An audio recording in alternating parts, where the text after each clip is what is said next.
Action. Bandla Ganesh పేరు వినగానే ముందుగా కామెడీ గుర్తొస్తోంది. ఆ స్థాయి నుండి ఇప్పుడు పాపులర్ ప్రొడ్యూసర్ గా ఎదిగారు. గొప్ప పేరు సంపాదించుకోవాలంటే దానికోసం చాలానే కష్టపడాల్సి ఉంటుంది. ఈ విధంగానే గణేష్ కూడా ఒక్కో మెట్టు ఎక్కి పైకెదిగాడు.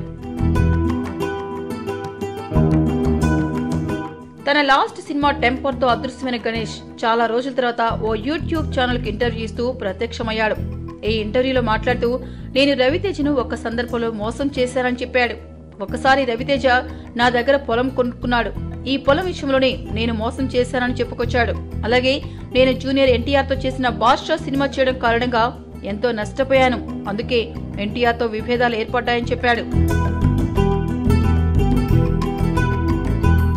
ఒక ప్రముఖ దర్శకుడు రాత్రంతా మందు కొడుతూ డ్రగ్స్ తీసుకుంటూ గడుపుతాడని ఆయనతో పనిచేయడం నా దురదృష్టమని చెప్పిన గణేష్ ఆ దర్శకుడెవరో ఆయన పేరేంటో మాత్రం చెప్పడానికి అంగీకరించలేదు.